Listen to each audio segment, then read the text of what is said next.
5h30 à l'aéroport de Roissy, sourire aux lèvres et chargé de valises, cette famille composée de 11 personnes, des chrétiens d'Irak, foule le sol français. Un prêtre et des membres de l'association d'entraide aux minorités d'Orient les accueillent.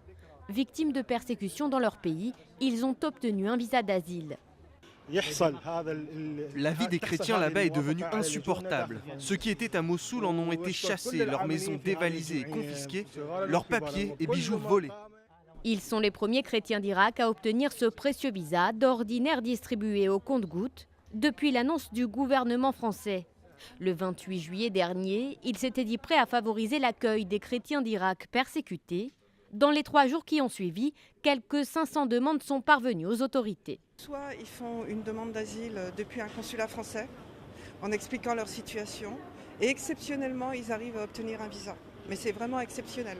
Ou alors ils arrivent clandestinement. Ce visa a une durée de 6 mois. Prochaine étape pour cette famille, obtenir le statut de réfugié. C'est dans ce foyer de Créteil qu'elle est hébergée. Originaires de Mossoul, ce sont des proches de l'archevêque enlevé et assassiné en 2008.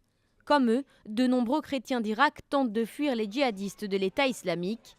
En 2003, ils étaient plus d'1 million en Irak. Aujourd'hui, ils ne sont plus que 400 000 sur l'ensemble du territoire.